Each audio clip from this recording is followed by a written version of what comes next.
Fannie Dalton had written the letter on a Tuesday morning in early April of 1883, her penmanship careful and deliberate, her words chosen with the kind of cold precision a woman uses when she is absolutely certain she is doing the right thing and absolutely terrified she might be wrong. The letter had been addressed to one Oliver Turner, a cattle rancher operating out of Caldwell, Kansas, a man she had never met face to face but whose name had been pressed into her awareness by her Aunt Cora with the persistence of a branding iron on fresh hide. He had written to her first, you see, through a mutual arrangement brokered by Aunt Cora, who believed with fierce maternal conviction that a woman alone in Redemption Creek, Texas, operating a modest boarding house on the edge of a town that was equal parts ambition and dust, was a woman courting disaster. Fannie had been 24 years old at the time, sharp-tongued and self-sufficient, and she had read Oliver Turner's first letter twice before folding it neatly and setting it aside on the corner of her writing desk where it stayed for 9 days. His handwriting was better than she had expected. That had bothered her more than she cared to admit. He wrote plainly, without flourish, the way a man writes when he is saying exactly what he means and trusts the reader to receive it without embellishment. He told her he was 30 years old, that he had come to Kansas 6 years prior from Virginia, that he ran 200 head of cattle on a spread of 400 acres, that he had built his own house with the help of 2 men he paid fairly and considered friends. He told her he was looking for a wife, not in the transactional way that phrase so often landed, but in the way a man who has spent 6 years alone on a Kansas prairie begins to understand that a life without someone to share it with is a life that only half makes sense. He did not make her any promises. He did not claim to be in love with her, because that would have been absurd. They had never spoken. But he said he would be honest with her always, and that honesty was the only thing he had ever been able to offer anyone with complete confidence. Fannie had picked up his letter a second time on that 9th day and read it again, standing at the window of her boarding house, while the morning light came sideways through the dusty glass and laid itself across the floorboards in long golden bars. She had thought about what it would mean to leave Redemption Creek. She had thought about what it would mean to go to a place she had never seen, to a man whose face she could not picture. She had thought about her boarding house, which she had built into something real after 3 years of hard, unglamorous work, following the death of her father who had left her with the property, some debt, and a fierce, scraping will to survive that she had not known she possessed until she needed it. And she had thought about Arthur Doyle, who was not Oliver Turner but who was very much present in Redemption Creek, and who was beginning to make the sort of attentions toward her that a woman either accepts or refuses clearly, and either way the town watches. She had written back to Oliver Turner, politely, with warmth even because she was not unkind by nature and his letter had been genuine. But she had told him, in language that she measured word by word the way a pharmacist measures powders, that she was not in a position to consider marriage at this time, that she appreciated his openness, that she wished him every good fortune. She had meant every word of it. She had posted the letter on a Wednesday morning and returned to her boarding house and made breakfast for 4 guests and refused to think about it again. That had been 6 weeks ago. She was standing on the front porch of the Dalton boarding house on a bright May morning in 1883 when the stage from the north pulled into Redemption Creek with its usual racket of hooves and harness and the drivers bellowing announcements, and Fannie was watching it with only the mild interest of a woman who has learned that stages sometimes bring new guests, when she saw him climb down. She did not know it was him, not for the first 30 seconds. He was tall, taller than she had pictured in those unguarded moments when she had been guilty of picturing him despite herself, with a build that spoke of outdoor work and not of leisure, dark hair going just slightly over his ears beneath a well-worn brown hat, a face that the morning sun was hitting directly, so she could not quite make out the particulars from where she stood. He was carrying a single leather bag, and he was looking around the town the way a man looks when he is taking stock of a place, methodically, without hurry, the way a man looks who has somewhere specific to be and is simply getting his bearings. He turned toward the boarding house. He saw her on the porch. And even at that distance, something in the directness of his gaze made Fannie grip the porch rail. He walked toward her, and as he came closer she began to see the particulars, the dark eyes, the set of his jaw, the way his expression was neither nervous nor aggressive but something in between, resolute. She would later think resolute was the word for it, and she had the sudden, vertiginous sensation of a woman who has mailed a letter she believed was final, and is now watching the letter come back to her in human form. He stopped at the foot of the porch steps. He removed his hat with one hand. He said, "Miss Dalton, I'm Oliver Turner." Fannie Dalton, who had written the most carefully worded refusal of her life 6 weeks prior and had felt completely settled in her decision, opened her mouth and discovered that she had absolutely nothing to say. The silence stretched between them like a rope pulled taut. A crow somewhere in the cottonwood tree by the well was making noise.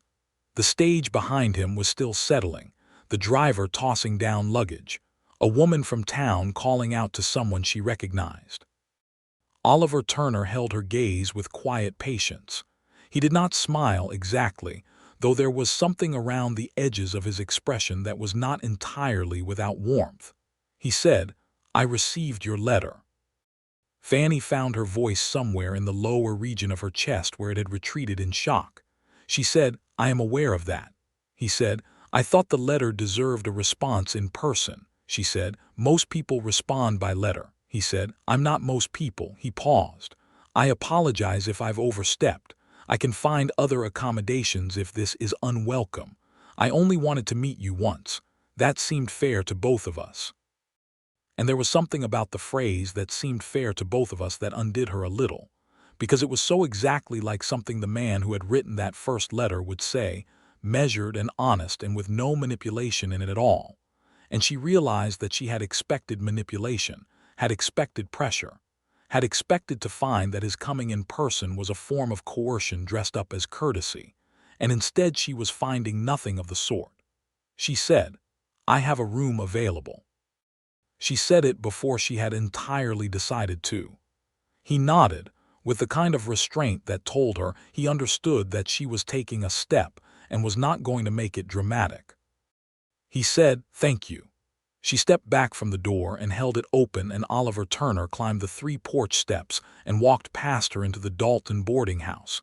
And Fannie Dalton stood in the doorway for just a moment longer than necessary, looking out at the street where the stage was pulling away, and the dust was settling, and Redemption Creek was going about its business, as though nothing at all had changed. Her heart was doing something complicated that she did not have an adequate name for. She was a practical woman. She told herself this firmly as she showed him to the corner room on the 2nd floor, which was the best room she had, a fact she noticed she had not troubled herself to disguise by offering him a lesser one. The room had 2 windows, one facing east and one facing south, and in the mornings it was full of light. She had put a blue and white quilt on the bed, made by her mother before her mother passed, and she watched Oliver Turner set his leather bag down at the foot of the bed and look around the room with the same methodical attention he had given the town, as though he was building a careful map of everything he encountered.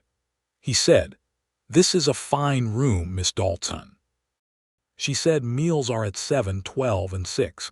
Guests are expected to be quiet after 9. I charge $1.50 per week, paid in advance."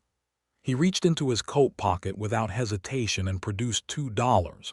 He set them on the dresser. He said, "I plan to stay 2 weeks if that suits you." 2 weeks. She absorbed this. She said, "That suits." She left him to settle in and went downstairs and stood in her kitchen for a full minute without doing anything, which was not a thing Fannie Dalton was in the habit of doing. The next morning she served breakfast to 4 guests, Oliver Turner among them. He was already seated when she came in with the coffee pot, which meant he was either an early riser or had not slept well, and he thanked her for the coffee with the same plain directness that characterized everything else about him. He ate without fuss. He did not try to engage her in conversation at the breakfast table, which was its own kind of consideration, because she was busy, and he could see she was busy, and he did not treat a woman's labor as an inconvenience to be worked around. The other guests were a traveling merchant named Gregor Hess, who was on his way to El Paso, and a widowed schoolteacher named Mrs. Pratt, who had come to Redemption Creek to interview for the school position, and a young cowboy named Dale, who worked for the McAllister Ranch south of town and was staying at the boarding house while his bunkhouse underwent repairs.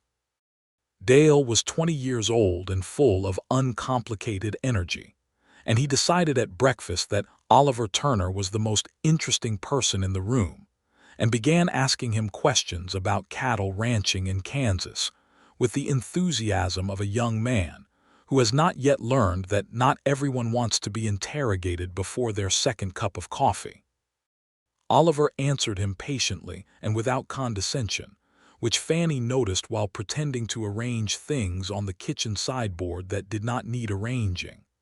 After breakfast, Oliver Turner put on his hat and went out to see the town, and Fannie told herself she was glad of the quiet and got on with her day. Redemption Creek in the spring of 1883 was a town of roughly 400 souls, built up along a seasonal creek that ran clear through March and April, and became a memory of itself by July.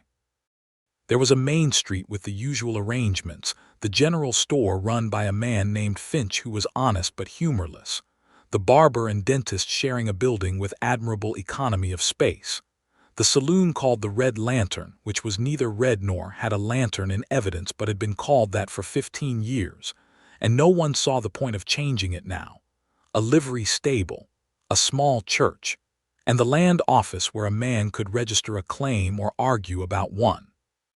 The marshal's office sat at the far end of the street, occupied by a marshal named Hartley who was competent and even-tempered, and had the kind of unhurried authority that comes from not needing to prove anything. Fannie had been in Redemption Creek since she was 8 years old. She knew every building and most of the people in it, and the precise character of its ambitions and its shortcomings. She understood it the way you understand a thing you have lived inside of for a long time, with a clarity that is inseparable from a kind of weariness.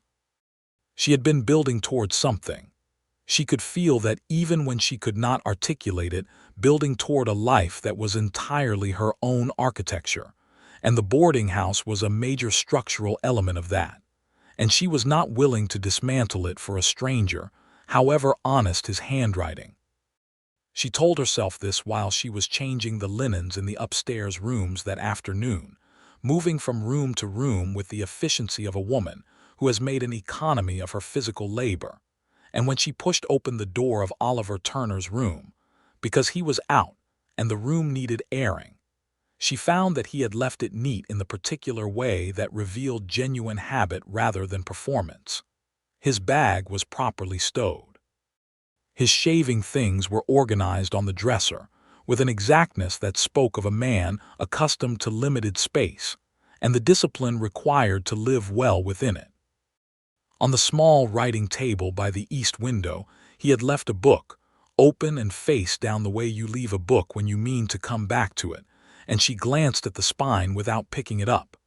It was a collection of essays by Ralph Waldo Emerson, well read by the condition of the binding. She had not expected that.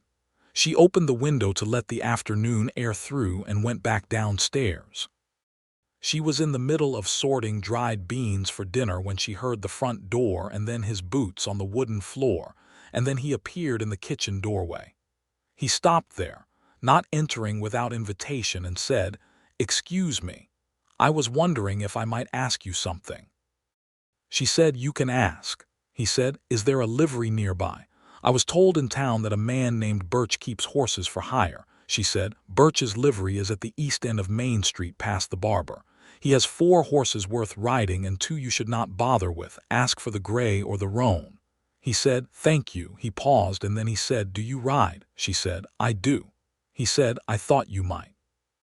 He went away again, and she sat with the beans and the late afternoon light, and the question of what exactly he had meant by that, and whether she minded the implication, and concluded with some irritation that she did not mind it at all. 2 days passed in which they coexisted in the boarding house with the careful courtesy of two people who are each paying close attention to the other while pretending not to. He was gone most of the day, exploring the surrounding country on the gray horse he had hired from Birch's, and he came back to dinner on time each evening and was good company at the table without monopolizing the conversation. He had a dry, quiet humor that emerged in small moments, a well-placed observation, a look shared across the table when the merchant Gregor Hess made his third contradictory claim about the price of dry goods in El Paso, and Fannie found herself looking forward to dinner in a way she had not looked forward to a meal in some time. On the third evening, after the other guests had retired, she was sitting on the front porch with a cup of tea because the May evening was warm and pleasant, and the stars over Redemption Creek were extraordinary in a way that the town's more prosaic qualities never quite diminished. She heard the door open behind her, and then Oliver came out and stood at the rail and looked up at the sky and said nothing for a long moment, which she appreciated. Then he said, "May I sit?" She gestured to the other chair. He sat down and they were quiet for another minute, and then he said without preamble, "I want to explain why I came." She said, "You said you wanted to meet me once." He said, "That's true, but it's not all of it." He turned the hat he was holding between his hands, a slow, thoughtful motion. "Your letter was the most carefully written thing I have received in years. I could tell you'd thought about every word, and I respected that. I still do." He paused. "But I have spent 6 years making careful, reasonable decisions and ending up alone on a very large piece of Kansas, and I began to think that perhaps being too careful had its own kind of cost," she said. "And so you decided to arrive unannounced in my town." He said, "I wrote to your Aunt Cora first. She gave me permission to come." Fannie felt a distinct flash of something that was half exasperation and half suppressed laughter. She said, "Of course she did." He said with a small smile that she caught in her peripheral vision, "She is a forthright woman." Fannie said, "She is the most forthright woman in 3 counties, which is not always a blessing." She set down her teacup. "What did she tell you?" he said. "She told me that you are the most capable person she knows, that you built something real out of very little, and that you are also, and I am quoting directly here, too stubborn to recognize a good thing when it presents itself in a sealed envelope." Fannie sat with that for a moment. She said, "She's not entirely wrong about the stubbornness." He said, "I didn't think she was." She looked at him then, really looked at him the way she had been carefully not looking at him for 3 days, and found that his face was worth the looking. Not classically handsome in the way that some men were, not polished in any way but honest-featured, the kind of face that ages in a way that tells you something true about the person wearing it. There were lines at the corners of his eyes from squinting against the sun. His hands, resting on the arms of the chair, were work-hardened and strong. She said, "What do you want from these 2 weeks, Mr. Turner?" he said. "To talk to you. Honestly. I want to know what I wrote to in that letter, and whether she is the same as what I am looking at now." He said this without any self-consciousness at all. "And if at the end of 2 weeks you tell me to go back to Kansas, I will go back to Kansas." She said, "And your decision to come here was simply about fairness?" He said, "Partly. And partly because I read your letter 4 times and I decided you were worth the train fare."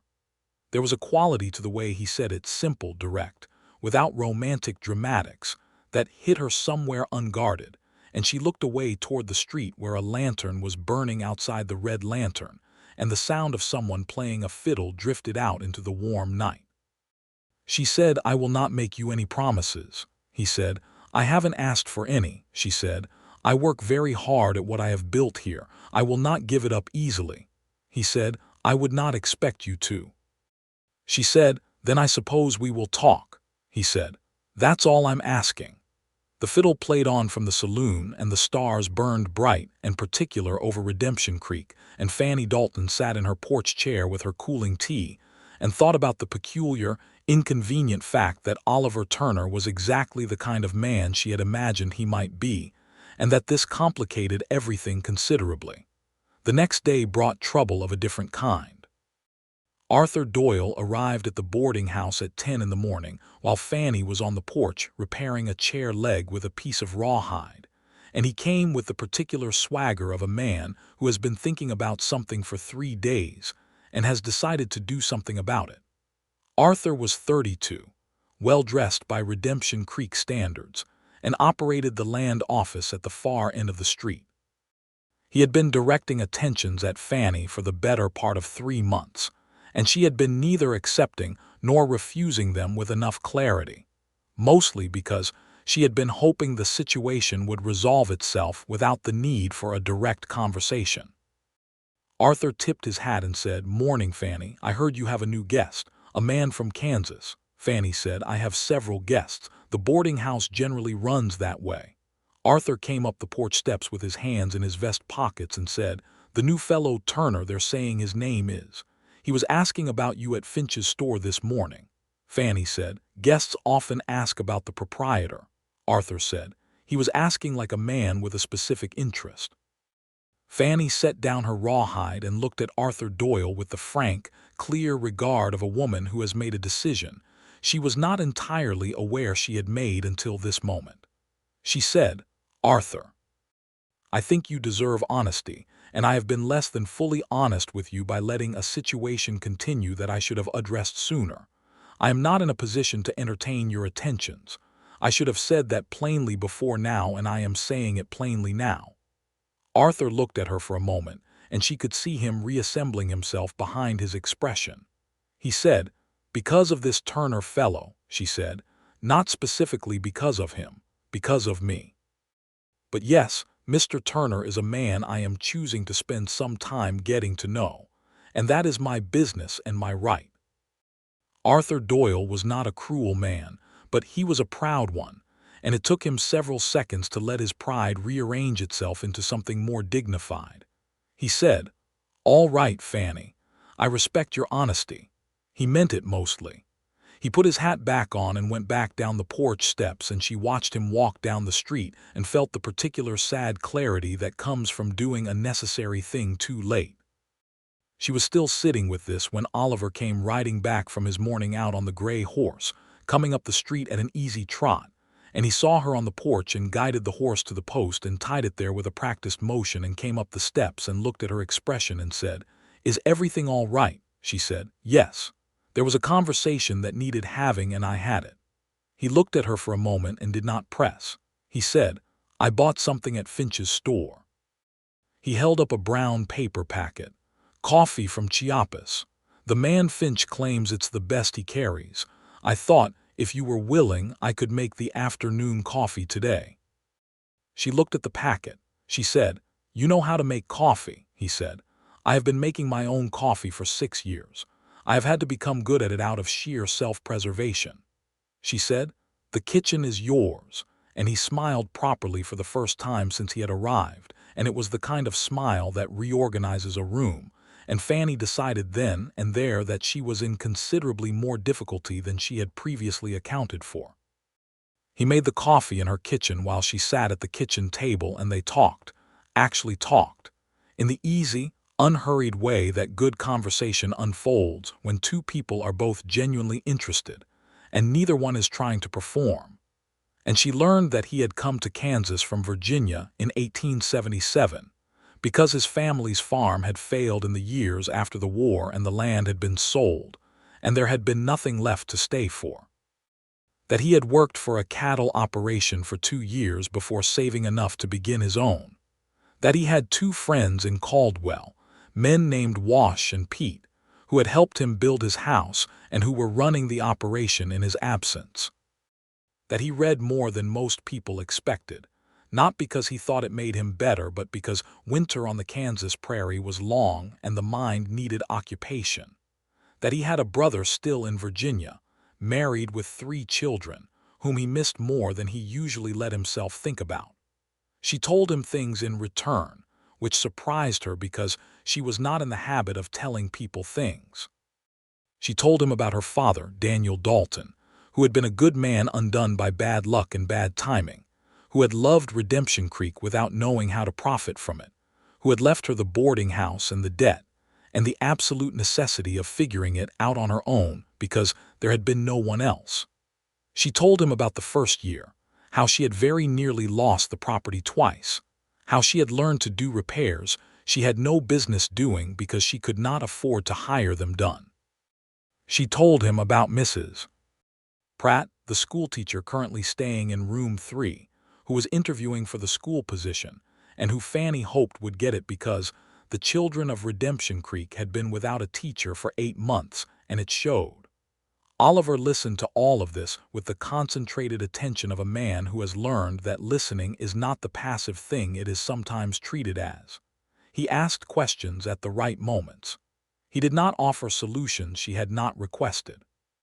He said at one point, "You're remarkable," in such a quiet, matter-of-fact way that she almost missed it, and when she looked up he was looking at his coffee cup and she could not determine whether he had meant her to hear it. She said, "I did what needed doing." He said, "Most people don't."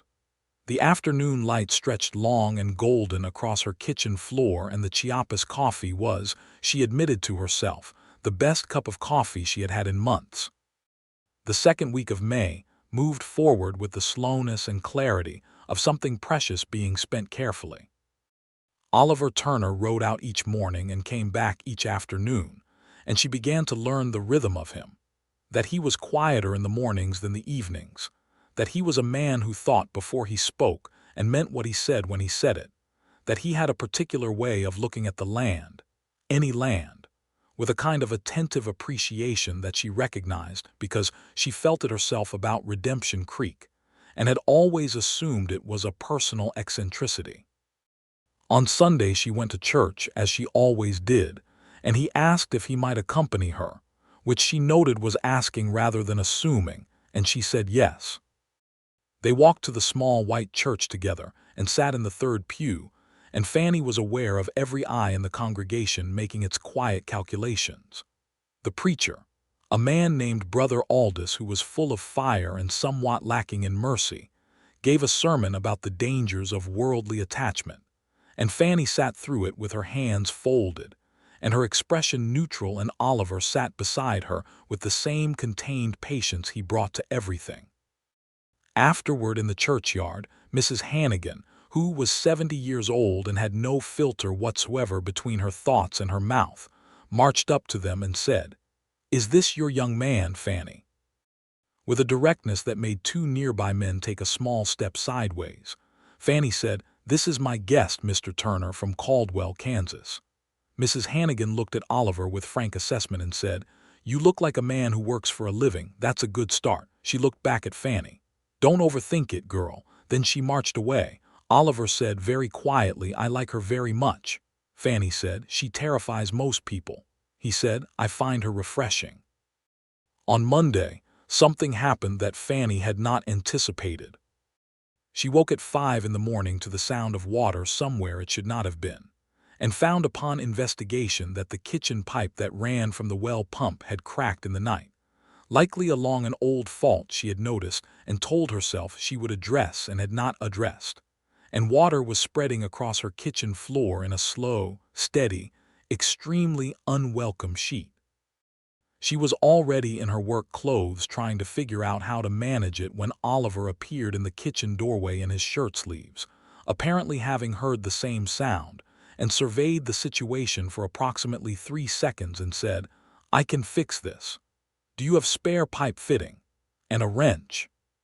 Said, "The storage room, second shelf." He fixed it in 40 minutes. He knew what he was doing in the particular way that comes from having to fix your own things on a remote piece of Kansas without anyone to call for help, and he worked efficiently and without drama, and when it was done, he mopped the kitchen floor alongside her without her having to ask, and when they were done they were both standing in a clean kitchen at 6 in the morning with damp floors and the early light coming through the east window. She said, "Thank you," he said, "You would have figured it out," she said, "eventually, but you saved me several hours." He said, "That seems like reason enough." She said without planning to, "Why are you so easy to be around?" He looked at her, slightly startled by the question, and then something in his expression shifted in a way she was not sure she was meant to see. He said, "I could ask you the same thing." She looked away first. She said, "I'll start breakfast." He said, "I'll get the coffee." And they worked in her kitchen together, side by side, in the quiet, productive harmony of two people who fit a space together in a way that should have required more time to arrive at. And Fannie Dalton understood, with the clear-eyed certainty that she had been both hoping and dreading, that she was in very serious trouble indeed. The trouble with understanding something is that you cannot then unfeel it. She went through the rest of Monday in a state of heightened awareness that was not uncomfortable, but was definitely inconvenient, noticing everything. The way he came down to dinner with his dark hair still slightly damp from washing. The way he held the door for Mrs. Pratt without making a ceremony of it. The way he ate her cooking with genuine appreciation, and told her specifically what he liked about it rather than offering generic praise. She noticed the crinkle at the corners of his eyes when Dale the cowboy said something particularly ridiculous, and she noticed the way he became still when he was listening carefully, as though the rest of his body quieted itself to clear the way for attention. She was in entirely unprecedented difficulty.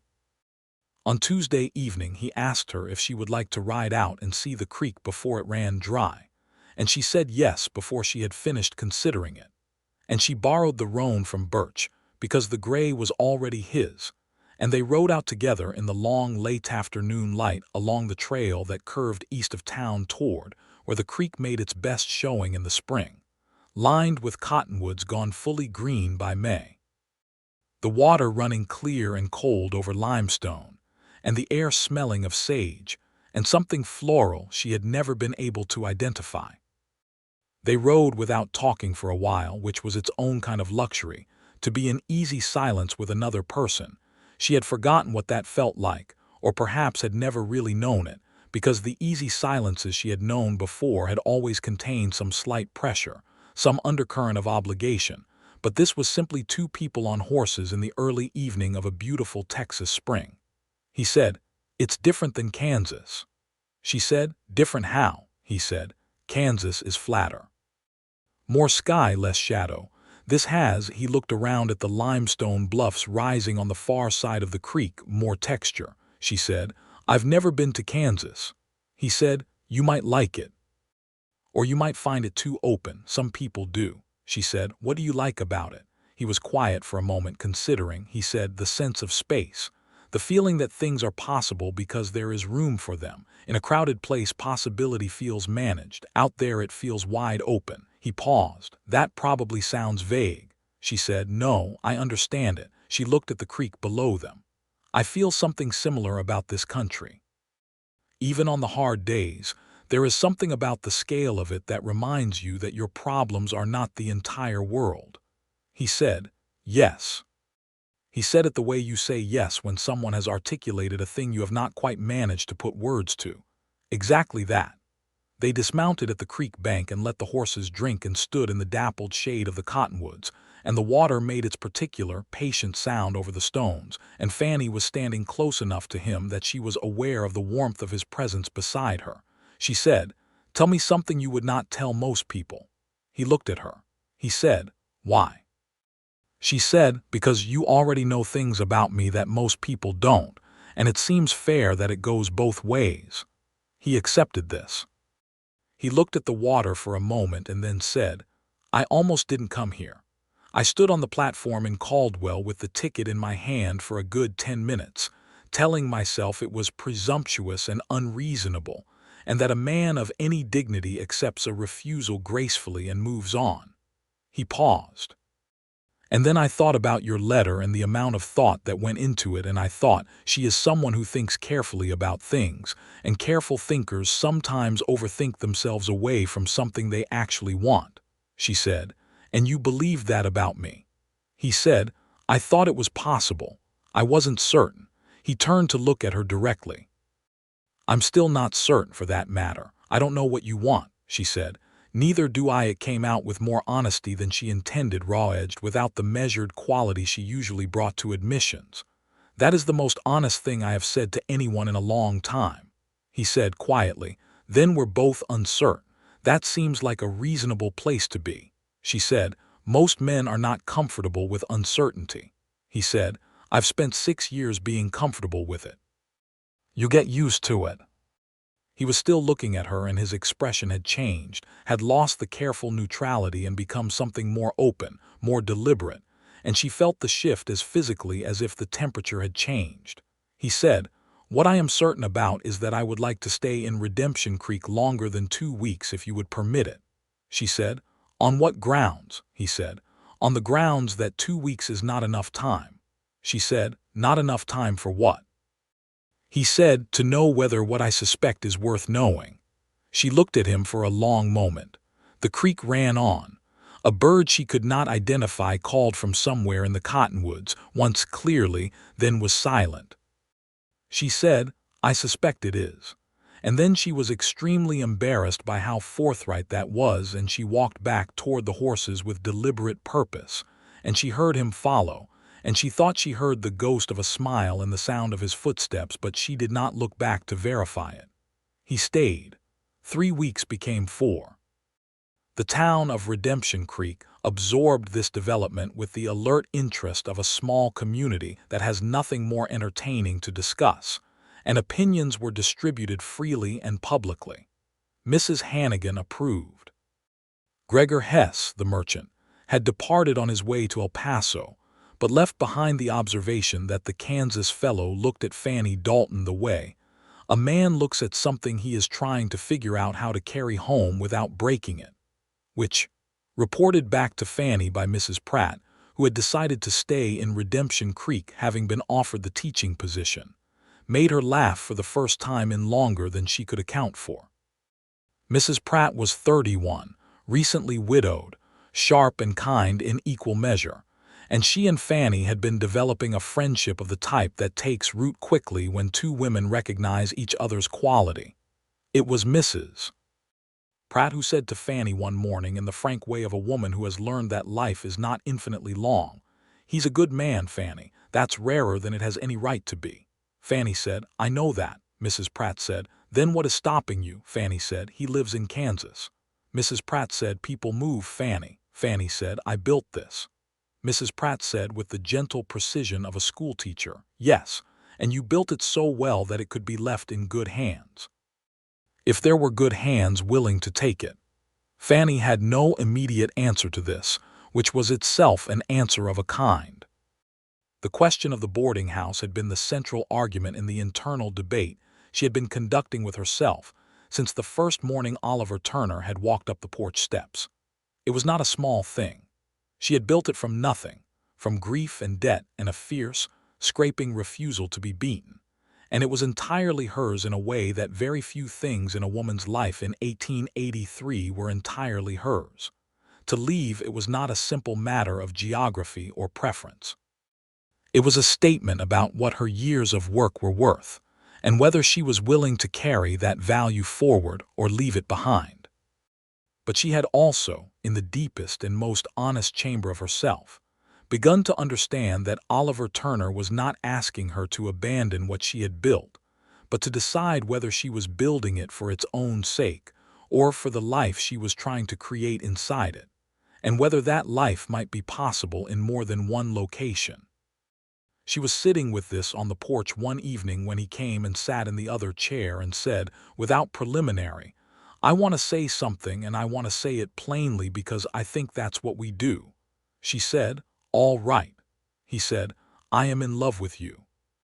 He said it the way he said everything, directly, without decoration, without apology, without the theatrical trappings of a declaration, just a simple, clear statement of a fact he had arrived at and intended to own.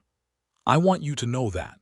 Not because I expect anything from you on account of it, but because it's true and you deserve to know it." Fannie sat very still. The evening was warm and the stars were beginning to assert themselves in the darkening sky, and the fiddle was playing again from the red lantern down the street. The same player, the same instrument, a sound she had heard 1,000 evenings, and that now felt like the soundtrack to something consequential. She said, "Oliver," he said. "You don't have to say anything," she said. "I want to say something." She turned to look at him. "I have spent the past month being very careful about this and very reasonable, and I have made arguments to myself about practicality and location and the nature of decisions made too quickly, and every single one of those arguments is valid, and none of them," she stopped and started again, "none of them have made the slightest difference." He was watching her with complete attention, not moving. She said, "I am also in love with you." She said it with the slight tremor of a woman who is being brave, who is handing over something that cannot be taken back. "And I have absolutely no idea what to do about it," he said. "I have some thoughts on that," she said. "I expected you might," he said. "I don't want you to give up what you've built. I want to be honest with you about that first. But I have been thinking these past weeks about whether there is a way to solve the problem that doesn't require either of us to lose something important." He leaned forward with his elbows on his knees. "My place in Kansas is established. Your place here is established. Both of them matter." He paused. "But a boarding house in a growing town can be managed.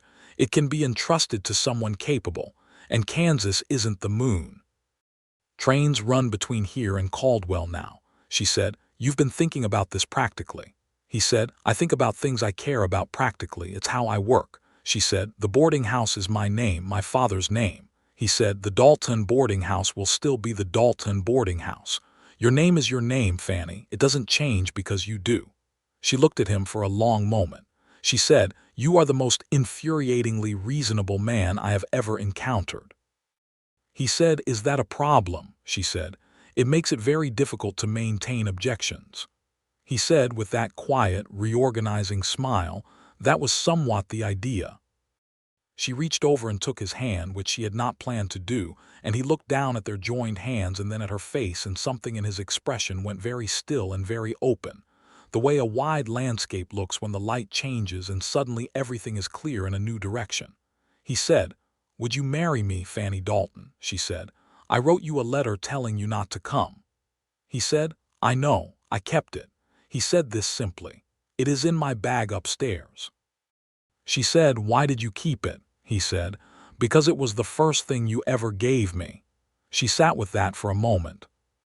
The stars were fully out now, the whole extravagant spread of them over the Texas night, and the fiddle from the red lantern was playing something slow and sure and unhurried, and Redemption Creek was settling into its evening the way a town settles when nothing terrible is happening and a few good things are.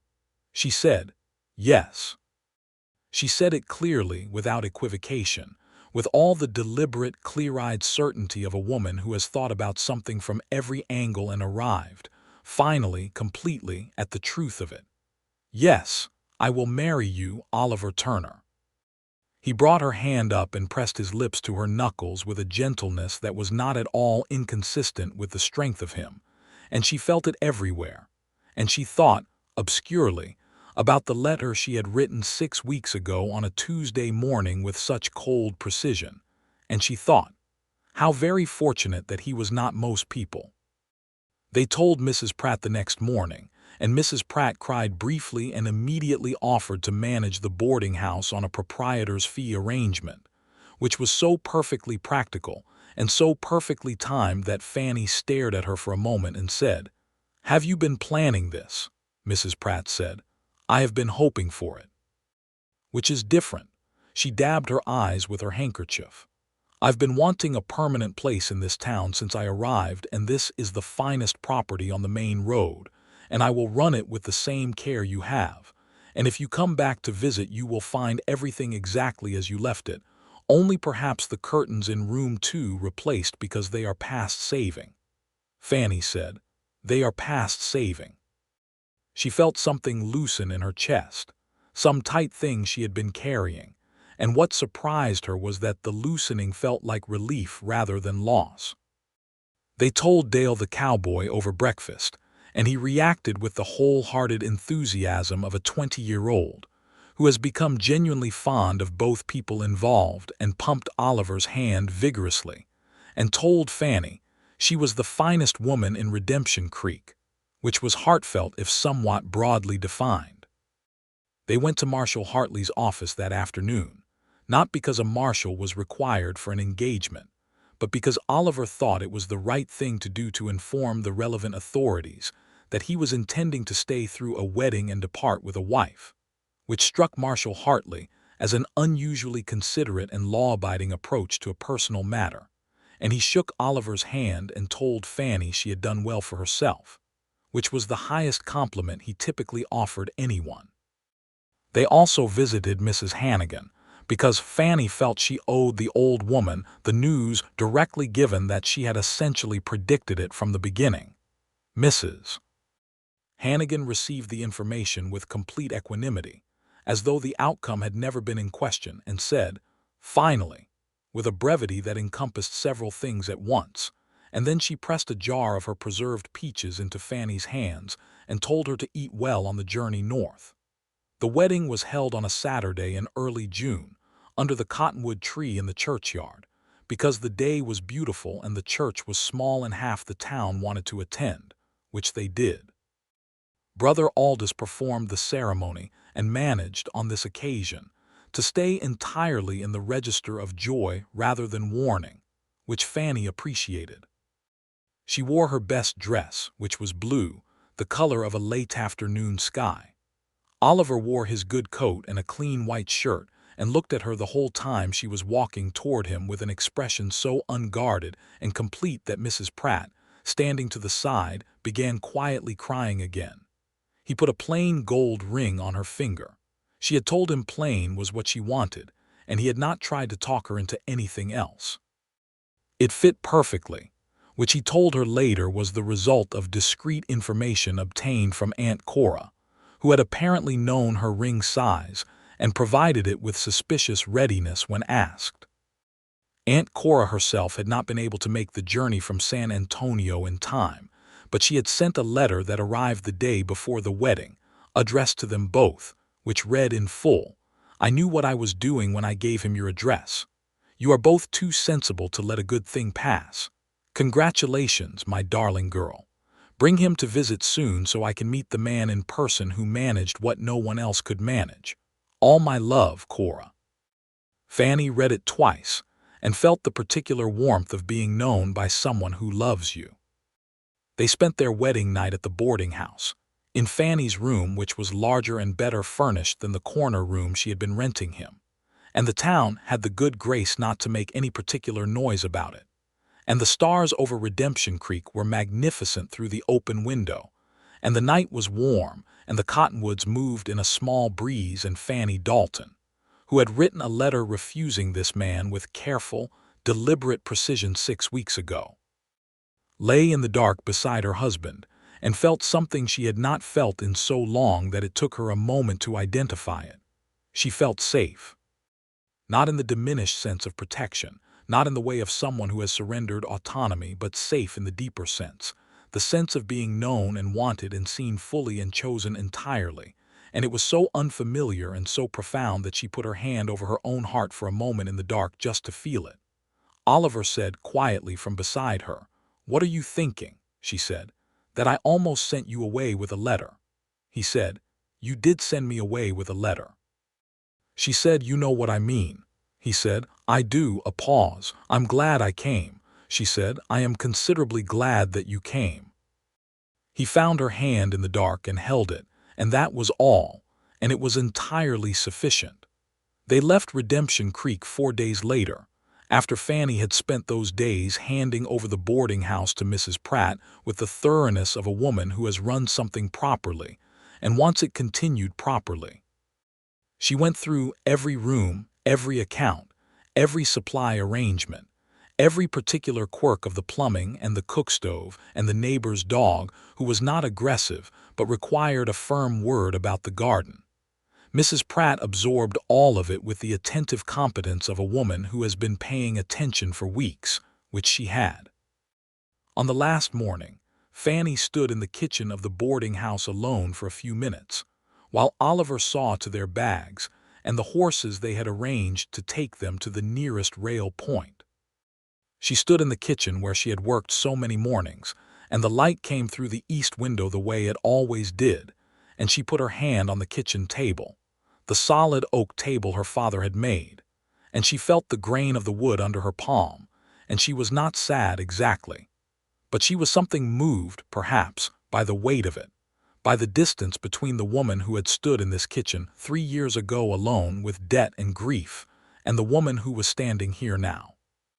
She heard Oliver's boots on the porch, and then he appeared in the kitchen doorway and saw her standing with her hand on the table, and he did not say anything, just looked at her with the patient attention she had come to understand was his particular form of tenderness.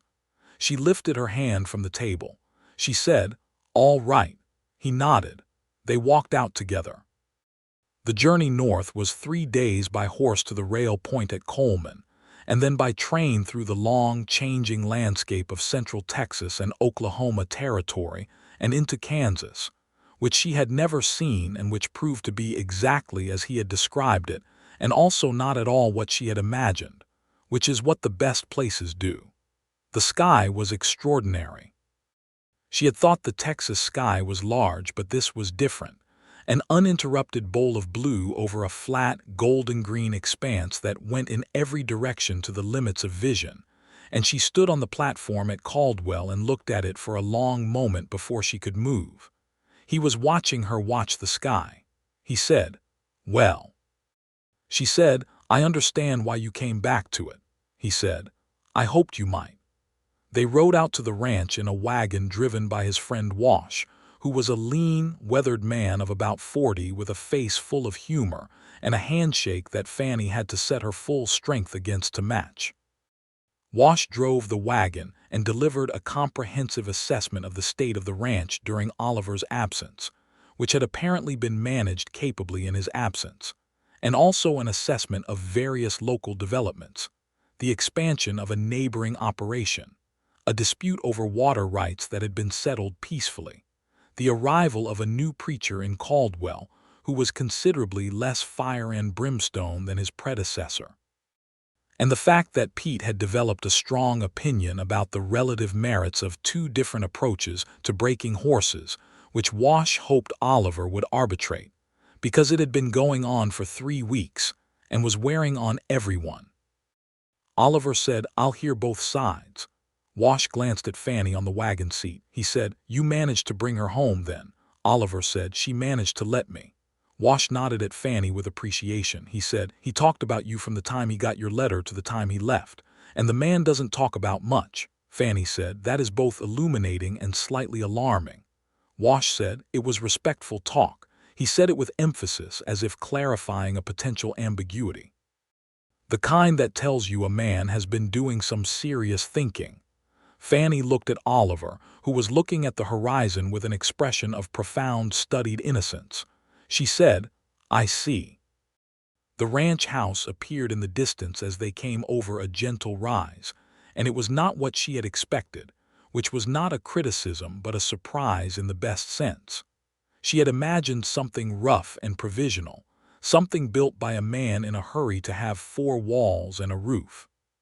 What she saw instead was a well-made house of good lumber, 2 stories, with a deep porch running the full width of the front, a kitchen garden at one side that had clearly been given real attention though it had been somewhat neglected in the past few weeks, a barn that was sound and large, and around it all a sense of considered proportion, of a man who built things the way he thought about things, carefully and with intention.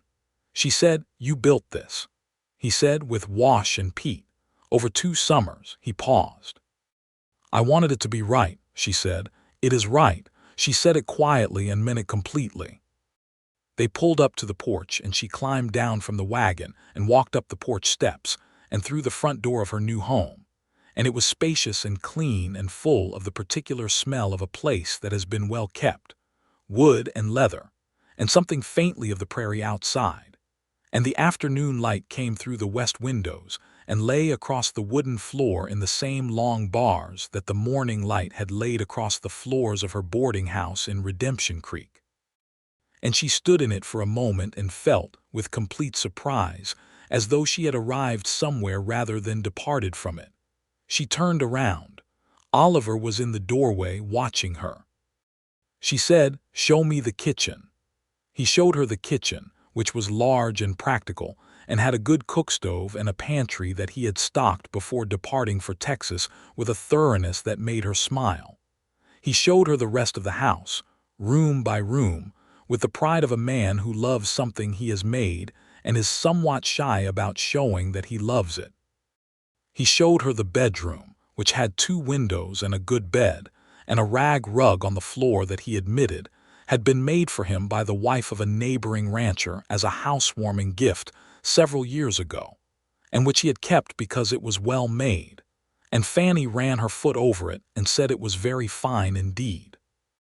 Pete arrived at dinner time, which he announced by the sound of his boots on the porch, and a booming knock on the door that startled Fannie considerably, and which Oliver had clearly been expecting. Pete was 28, red-haired and broad, with the kind of energy that fills a room to its corners, and he shook Oliver's hand and then turned to Fannie and said, "Mrs. Turner, I am so glad you are here because this man has been an absolute bear since he came back from writing that first letter, and I need someone with authority to regulate him." Oliver said, "I've never been a bear." Pete said, "You smiled twice in 6 months, and one of those times was about a fence post." Fannie said, "I appreciate the warning." She looked at Oliver. "A fence post," Oliver said. "It was a very well-cut fence post."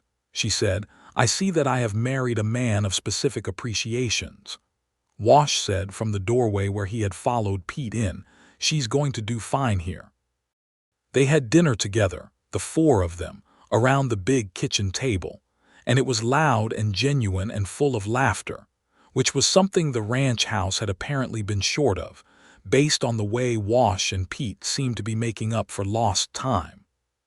She learned that Pete's strong opinion about horsebreaking involved a matter of timing and patience, and that Wash held the opposing view with equal conviction, and that Oliver had heard both cases with judicial seriousness, and issued a verdict that satisfied neither party entirely and both parties somewhat, which Pete said was exactly the kind of compromised wisdom she could expect from the man, and Oliver accepted this characterization without complaint. The summer came on in Kansas with its full weight and glory, the days long and gold and wide, the work of the ranch substantial but shared, and Fannie found herself entering a life so different from the one she had built in Redemption Creek, and yet recognizably the same in the ways that mattered, that she was not idle, that her days had purpose, that the land around her rewarded attention with a beauty that required no embellishment. She wrote to Mrs. Pratt twice a month and received detailed reports in return. The Dalton boarding house was running well. Room 2 had new curtains. Mrs. Hannigan had taken to stopping by for tea on Thursdays, which Mrs. Pratt had not anticipated but had come to enjoy. Dale the cowboy had asked after them both and said to send his regards. The school was going well. Redemption Creek was growing. A new family from Georgia had arrived and taken the old Simmons place east of town, and there was talk of a second general store. Fannie read these letters at the kitchen table in Kansas with the particular warmth of someone who loves a place and is glad to know it is flourishing in her absence. She did not miss it with the ache of loss. She missed it the way you miss something that is still itself and simply elsewhere, a fond distance. She wrote to Aunt Cora, who wrote back at tremendous length and with tremendous personality, and who made it clear that she intended to visit Kansas before the winter and meet Oliver Turner personally, and form her own opinion regardless of what Fannie thought. Aunt Cora came in September and formed an opinion on Oliver within approximately 2 hours of arriving that was entirely favorable, and she told Fannie privately on the second evening, while Oliver and Wash were out checking the fence on the north pasture, that she had arranged the introduction knowing full well what she was doing, and that she was very pleased with the results, and that she expected Fannie to give credit where credit was due. Fannie said, "You have been unbearable about this from the beginning." Aunt Cora said, "I have been right from the beginning, which I will admit is sometimes indistinguishable from being unbearable. Fannie hugged her, which surprised Cora a little and delighted her completely. By October, Fannie was certain she was expecting a child, and she told Oliver on a Saturday morning when they were both in the kitchen, and the first cold snap of autumn was making the windows fog at their edges, and the cook stove was warm and the house smelled of coffee and bread, and everything domestic and real. He set down his coffee cup very carefully, as a man does when he is managing something large inside himself and does not want to drop anything. Then he looked at her, and his expression was so open, so unguarded, so undefended that she felt it like a physical thing. He said, "Are you well?" "Are you feeling all right?" she said. "I am perfectly well." He crossed the kitchen and took her face in both his hands with the same combination of strength and gentleness that characterized everything he did, and he kissed her, thoroughly and with feeling. And when he pulled back, he said, "We are going to need the room on the south side. I've been using it for storage, but it has the best light." She said, "I thought the same thing." He said, "We should clear it this week." She said, "Oliver." He said, "Yes." She said, "Say something that isn't about logistics." He said, very quietly, with his hand still warm on her face, "I am so happy, Fannie." He said it with the plain directness that he brought to all important things. "I did not know I could be this happy, and I am a little overwhelmed by it," she said. "So am I." She put her hands over his on her face. "So am I."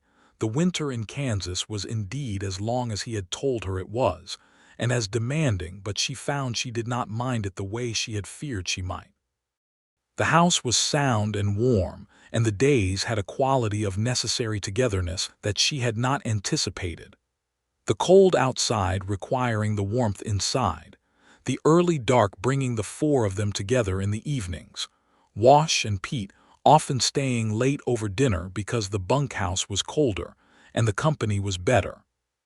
She played cards with them and lost with less grace than she aspired to, and occasionally won with more satisfaction than was perhaps becoming. And Oliver watched her with the steady, fond attention of a man who is continuously delighted by the person he has chosen. They wrote to her brother-in-law in Virginia, Oliver's brother Edmund, and received a letter back full of warmth and the particular relief of a family man who had been worried about his brother alone on the Kansas prairie for 6 years, and was very glad to have something to stop worrying about. Edmund's wife, a woman named Ruth, enclosed a separate note for Fannie welcoming her to the family with such simple warmth that Fannie read it twice, and then folded it carefully and put it with the letter from Aunt Cora in the small box she kept on the dresser. In February, a boy was born. A February morning in 1884, the whole world outside white and still and cold, and the warmth of the house gathered entirely around the bedroom upstairs, where Fannie worked with a midwife from Caldwell named Mrs. Beecher, who was practical and capable, and who managed the whole enterprise with the unflustered competence of a woman who has attended many births in many conditions. Oliver waited downstairs.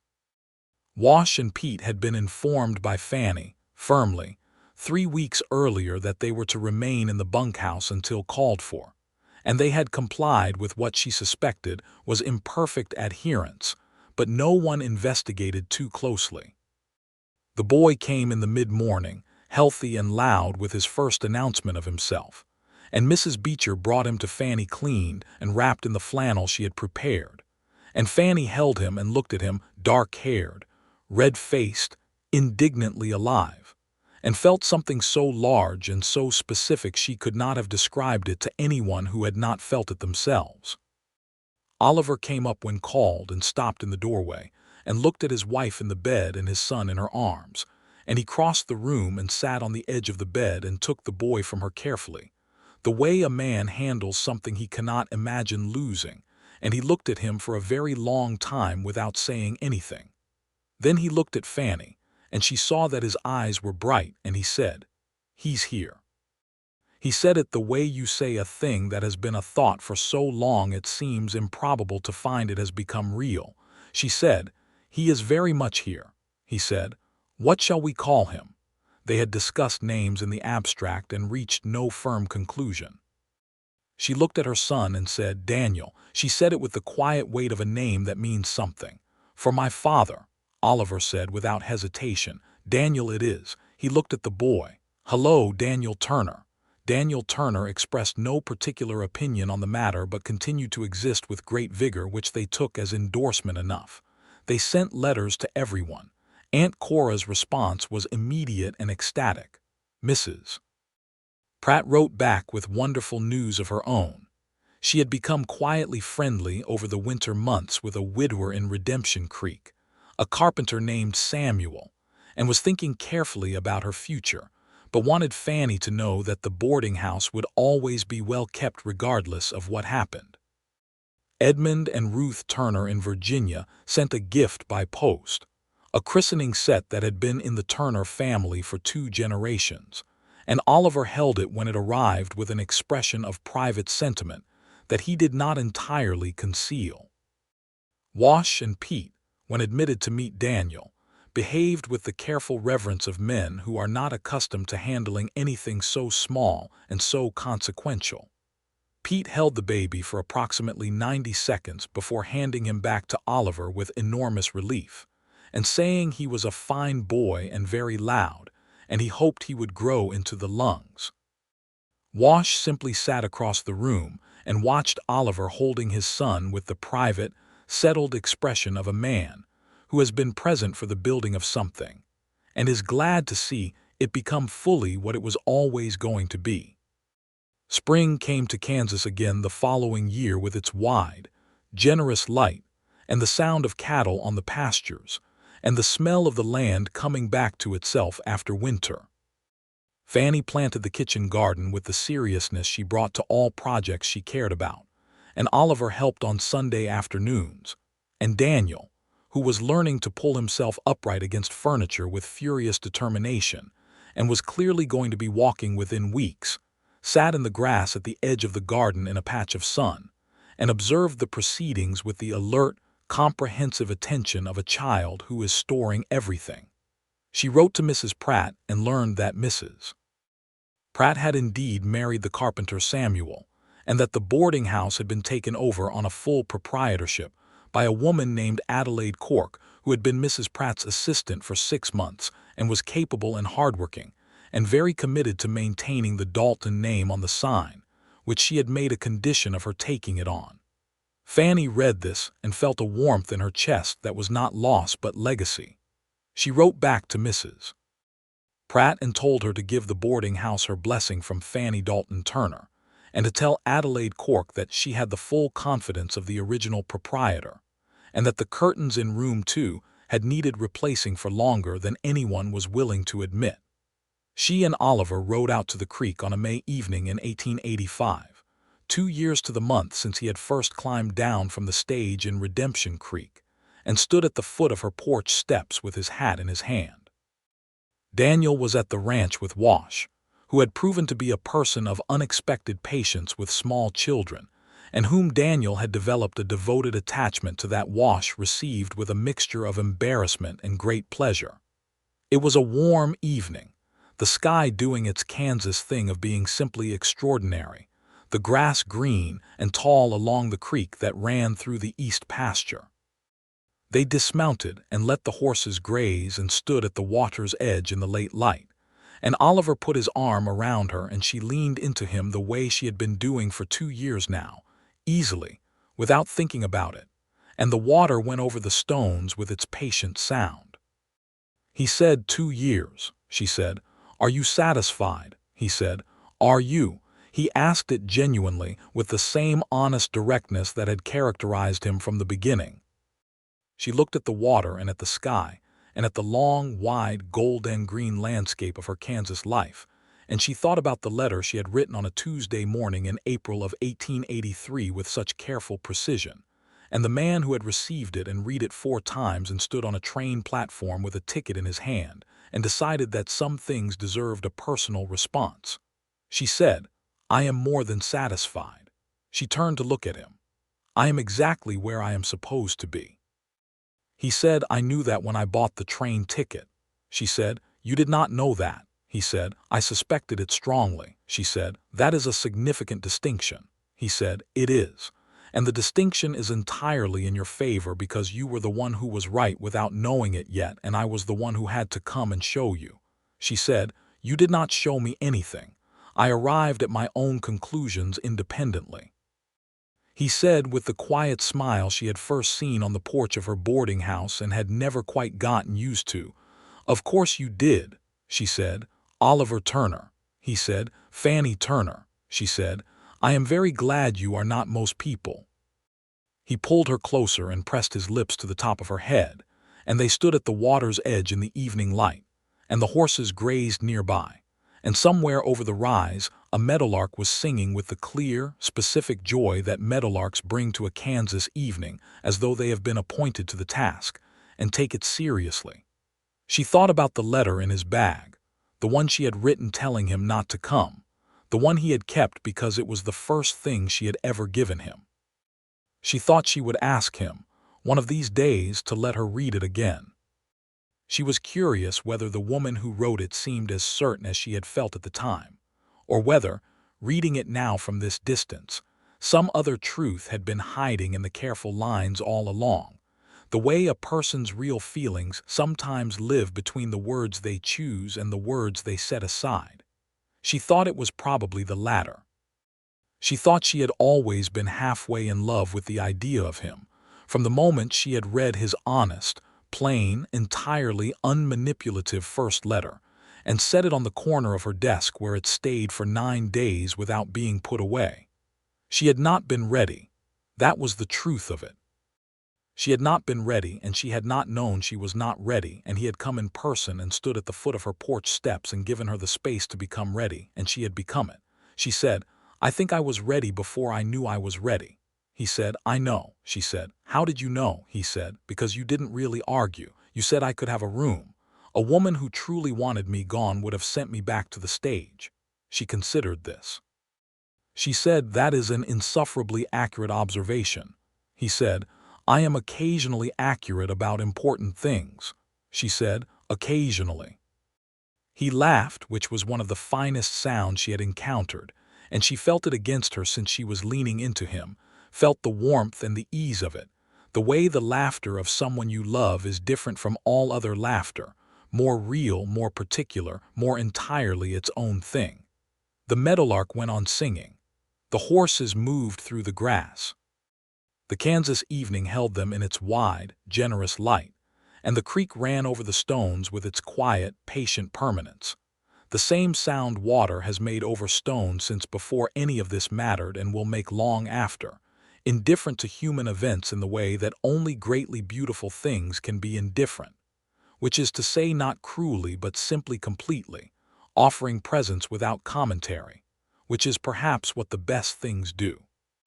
Fannie Turner, who had been Fannie Dalton, who had written a letter with precise and careful words and sent a man away who came back in person, and undid all that careful precision simply by being exactly who he had said he was, stood at the creek in the evening light and held her husband's hand, and understood that the life she had built in Redemption Creek had been the right life, and that this life was also the right life, and that they were the same life, continuous, built from the same material.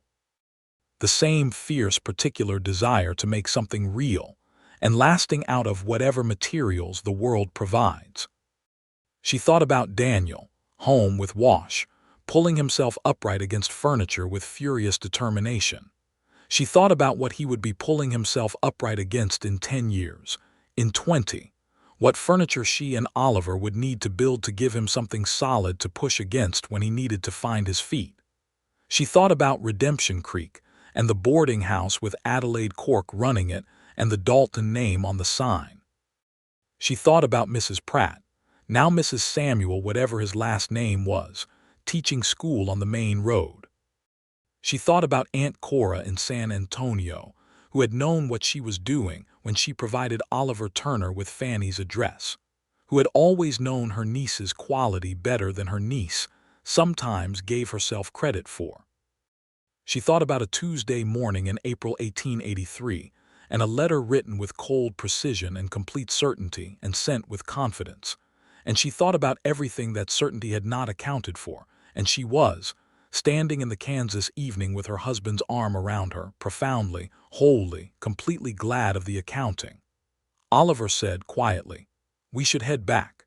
He'll need feeding before long and Wash, for all his patience, has his limits." She said, "He does not have his limits with Daniel." He said, "We shouldn't test that on our anniversary." She said, "Is this our anniversary?" He said, "2 years to the month since I came off the stage in Redemption Creek." He paused, "Close enough." She said, "That is not a typical anniversary." He said, "I know, I am not always a typical man." She said, "You came in person when most men would have respected the letter." He said, "The letter deserved a personal response." She said, "So you have said." He said, "So it was." She stepped back and looked at him in the evening light. This man she had refused by letter and failed to refuse in person. This man who had fixed her kitchen pipe in 40 minutes and made her coffee from Chiapas, and told her she was remarkable in such a quiet, matter-of-fact way that she had nearly missed it. This man who kept a letter she had written in rejection, because it was the first thing she had ever given him. This man who had looked at her from the foot of her porch steps and said, "I'm Oliver Turner," the way a man says a thing he has decided to be true and is simply waiting for the world to agree. She said, "Let's go home." They rode back across the pasture in the last of the light, two figures on horseback against the great Kansas sky, and the ranch appeared ahead of them with its lights in the windows and the sound, as they drew closer, of a baby's specific, determined protest about something, and Wash's low, patient voice offering whatever comfort a man who works cattle can offer a small boy who has decided the world is not moving fast enough. Oliver Turner was out of the saddle before they reached the fence, moving with the urgency of a father, and Fannie Turner was not far behind him, and they went into the warm, lit house together through the front door, and Wash looked up from the chair where he was holding Daniel with the expression of a man whose competence has been tested, and who is very glad of the reinforcements. Oliver took his son from Wash, and Daniel immediately located his father's face with the proprietary recognition of a child who knows his person, and ceased his protest, and looked up with the dark eyes he had inherited from Oliver, and the considering, attentive expression he had apparently invented himself. Fannie stood in the doorway of the room and watched her husband and her son look at each other with that complete mutual recognition, and Wash slipped past her toward the door with the tactful instinct of a man who knows when he is surplus to requirements, and she heard him say good night and heard the door close, and the house was quiet around the three of them. Daniel reached up and grabbed a fistful of his father's collar with the decisive grip of a child who has strong opinions about where things belong, and Oliver made a sound that was between a laugh and something deeper, and Fannie crossed the room and put her hand on her son's back and stood beside her husband in the lamplight of their home, in the middle of the wide Kansas night, and the meadowlark outside had gone quiet, but the sky was full of stars the way it always was. Extravagant and particular and entirely indifferent to how loved or how lucky a person felt standing under it. She was, she thought, absurdly lucky. And she had not been built for luck. She had been built for work, for persistence, for the kind of stubborn, scraping survival that does not wait for rescue. And so luck had had to find its own way to her, had had to put on a brown hat and buy a train ticket and stand at the foot of her porch steps and say, "I'm Oliver Turner," and then have the patience to wait while she figured out what that meant.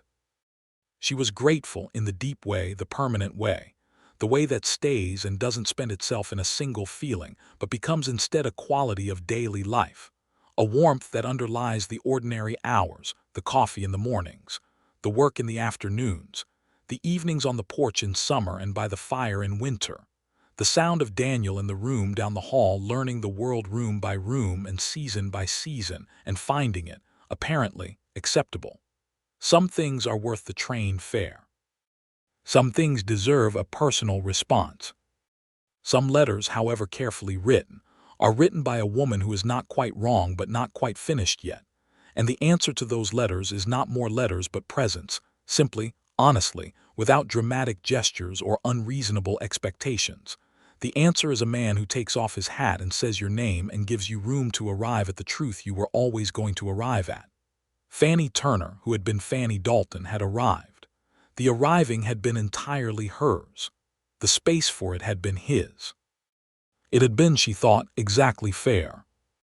Outside, the Kansas night spread its full width and depth over the ranch and the pastures and the creek and the road to Caldwell, and beyond that the road to Coleman, and beyond that the long rail line back to Texas.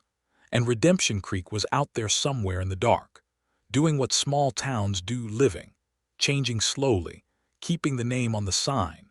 And here was where she was, home in the light, with everything that mattered gathered in one warm room, and that was the whole of it, really. That was the whole of it, and it was more than enough.